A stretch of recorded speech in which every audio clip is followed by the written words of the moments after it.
Good afternoon, anglers. This is Anglers 48, and welcome to the Anglers 48 show.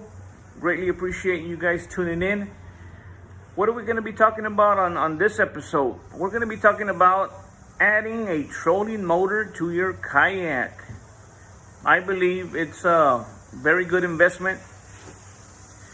See many kayakers out there, struggling to make their way around the bay or the lake, wherever they're at, and mostly not getting out the best fishing, during the day. They're not moving about as much, and they're not going a good distance simply because of the challenges of having to paddle back, right?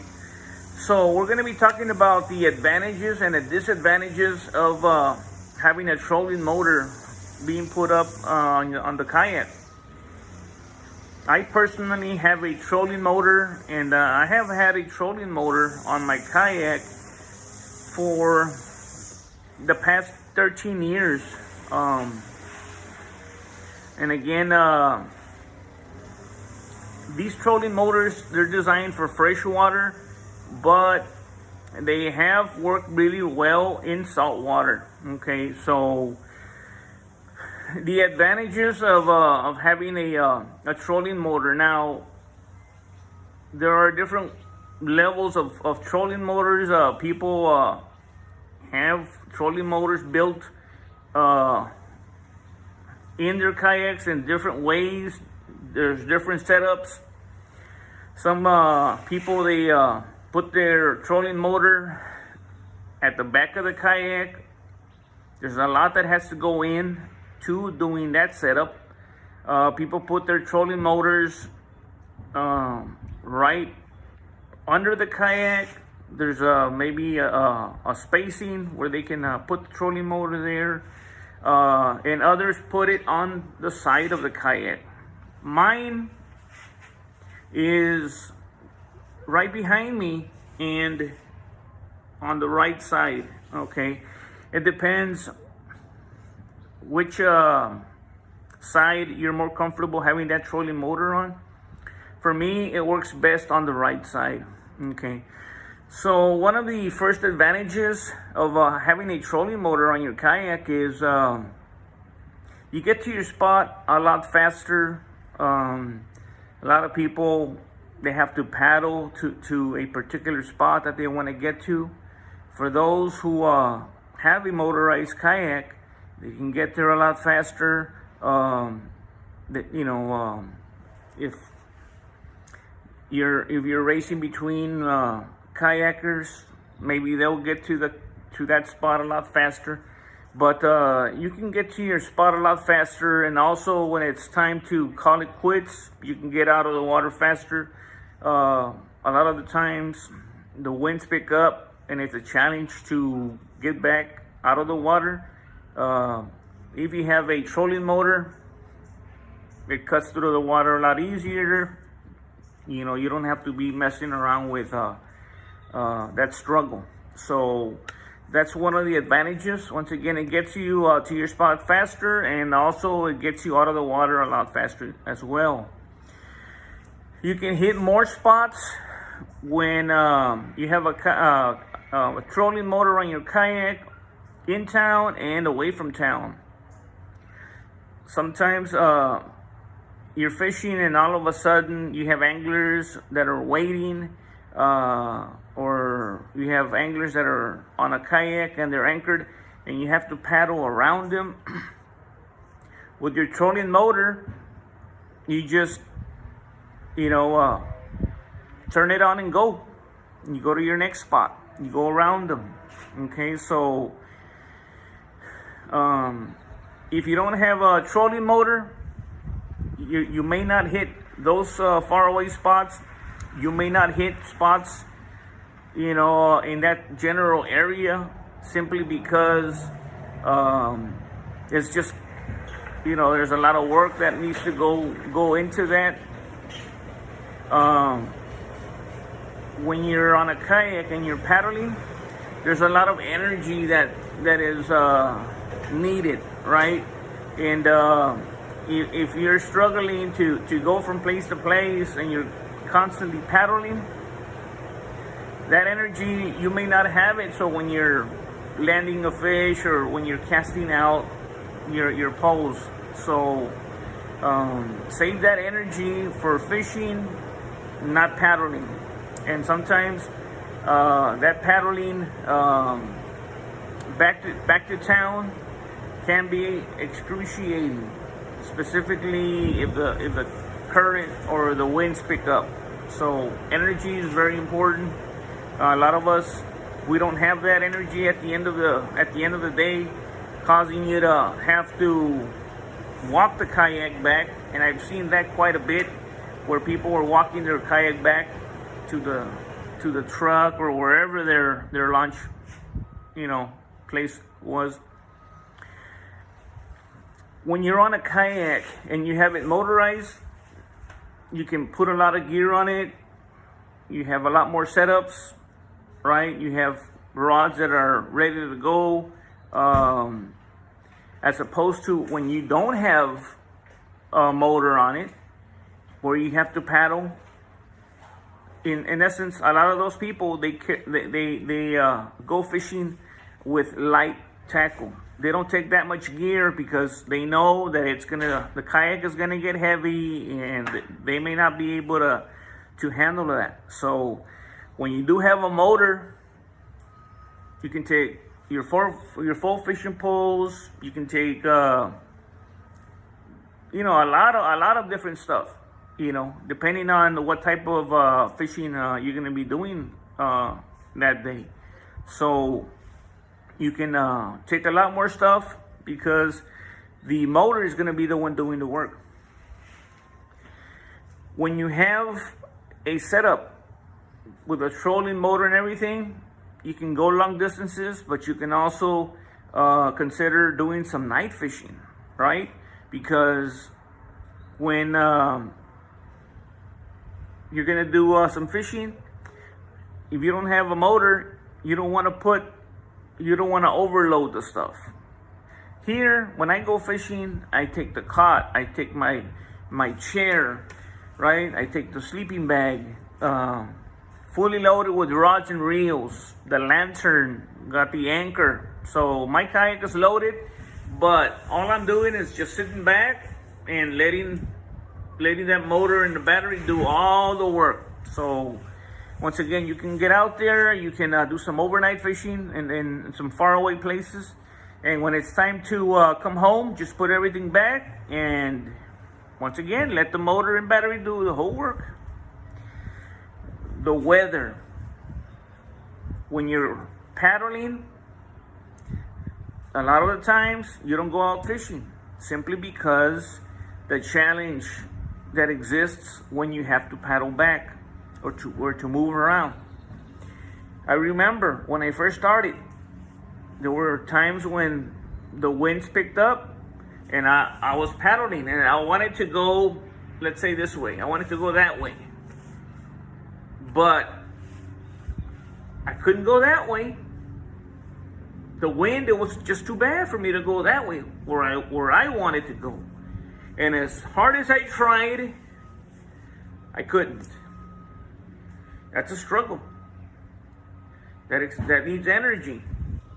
Now, can you imagine if you get stuck, all of a sudden the weather turns and you're out very far, and then those winds and that current are pushing you away from town and you can't maneuver the kayak to go the way you want it.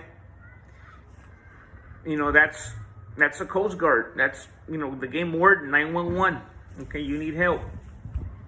With a kayak, same scenario, but with the motor, that kayak easily turns. The weather changes, and there you are. The kayak is cutting through that water like nothing. You're not exerting yourself. Obviously, we do want caution, right? Always caution.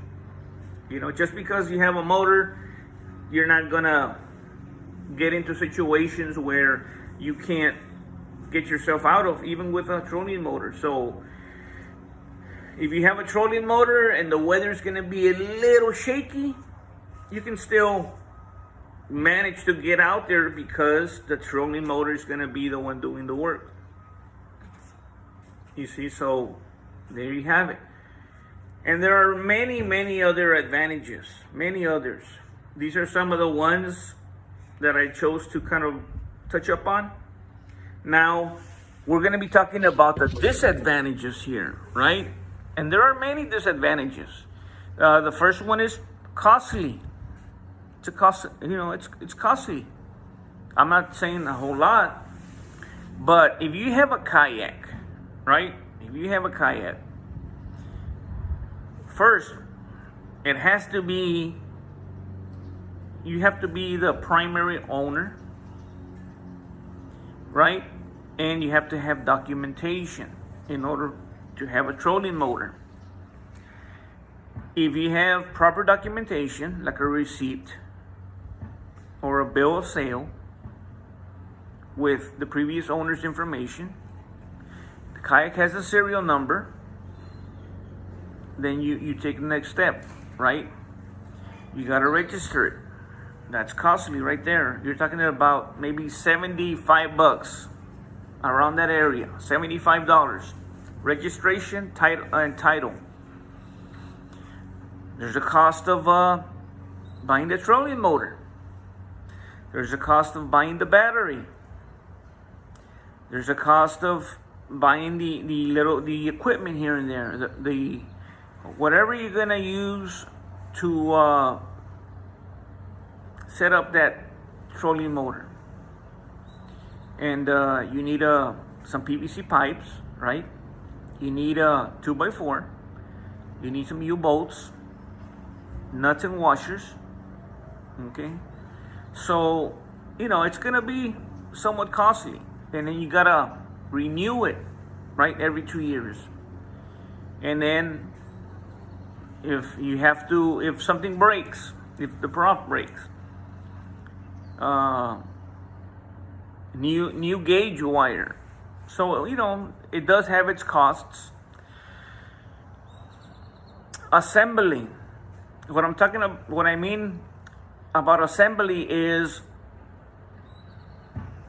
you have to prepare the kayak, right? You take it out the truck or the car,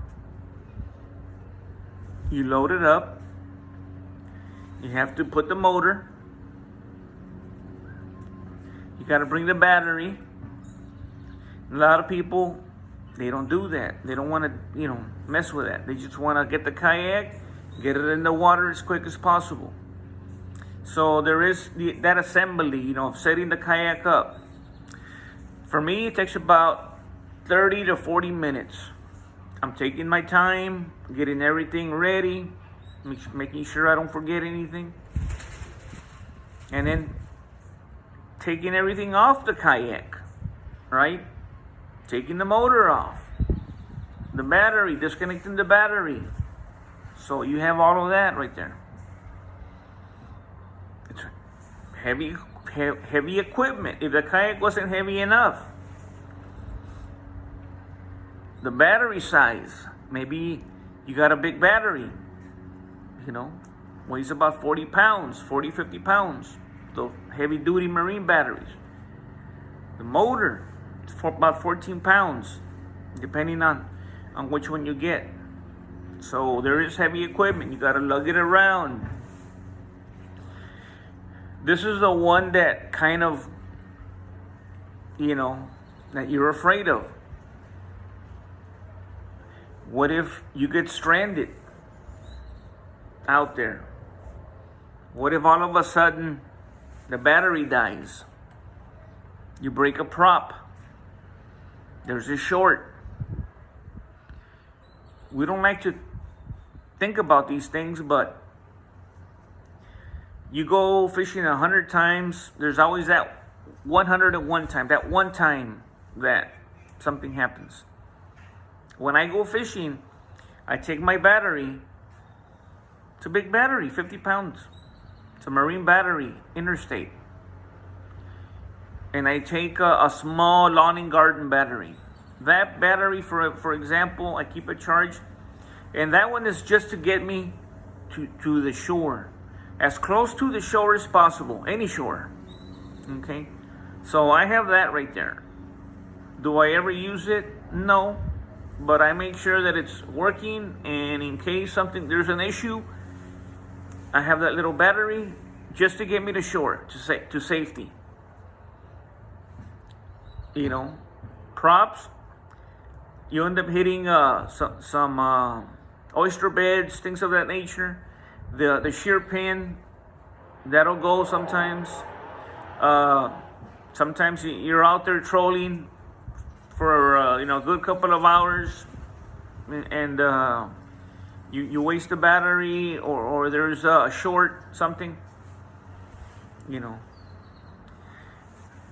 kayak being too heavy and possibly flipping over.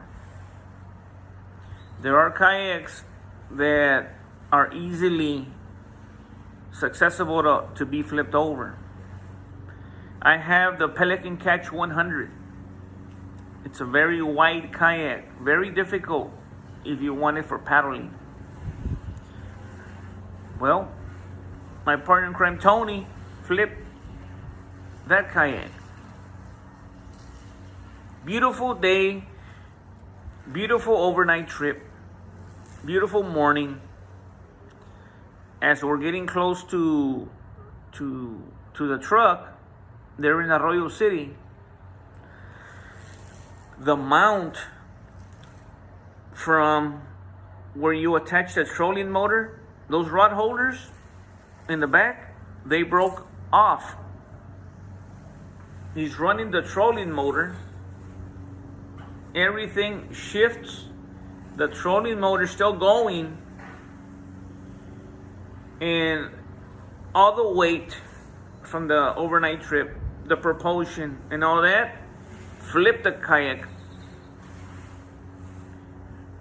Thankfully, I was able to reach my friend and take him to safety. A lot of things could have gone wrong. You have lines. You have that anchor line. You got fishing line. Different things. Those things could have gotten caught around his legs, and that could have been a different story. So as you have those advantages, you have those disadvantages. Now, here, we're going to talk about the trolling motor. There are different types of trolling motors. My trolling motor is a 30-pound thrust Minn Kota Enduro. The least expensive. It does what I needed for it to do. You can go with the 40-pound thrust. It's not going to increase your speed, but it's going to cut through any vegetation in the water. Seaweed will stop the 30-pound thrust, where the 40-pound thrust, it may cut through the seaweed. So the trolling motor at Academy, you're looking at about $110. You can look on Amazon. You may find good deals for under $110. The battery. My battery is an Interstate Marine battery, deep cycle. It's a huge battery. It's $113.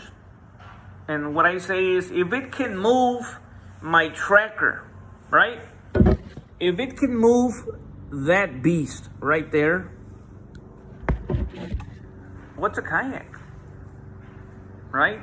So I've timed it where I can go on the kayak for about an hour, right? As far as I can go in 1 hour. I'm going 2 miles an hour, maybe 3. And then come back with that same battery. I don't want to go 1, 2, 3 hours and then, okay, let's go home. I may not make it back. So you have that. You have that trolling motor. You have the battery. Now you're looking at a PVC pipe. For that,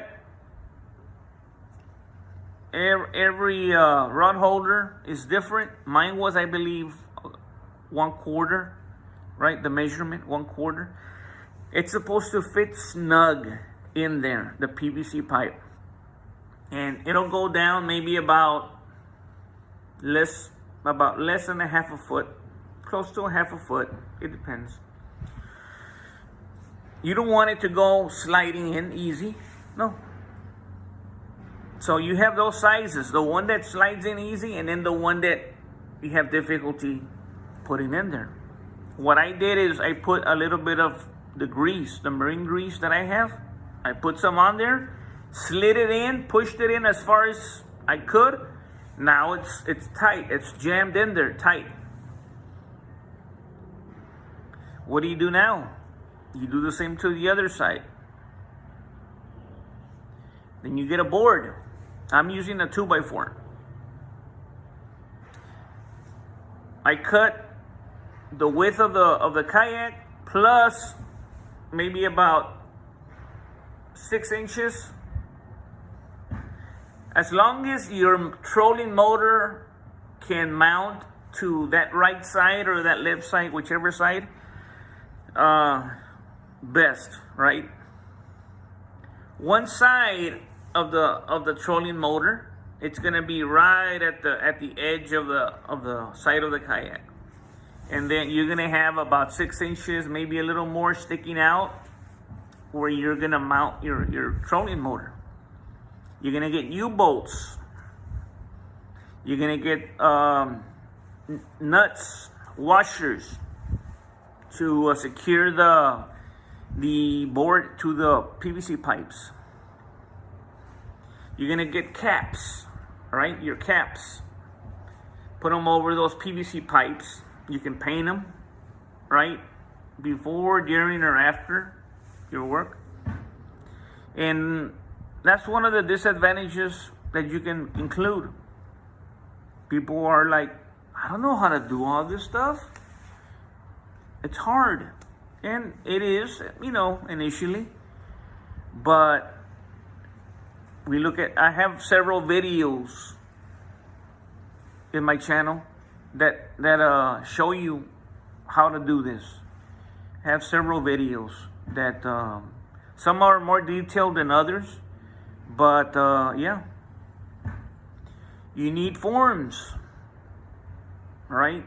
You can't just put a motor on it. You gotta title it and register it. Anytime you put a motor on something, you gotta title it and you gotta register it. You have to go to Brownsville. That's the closest office.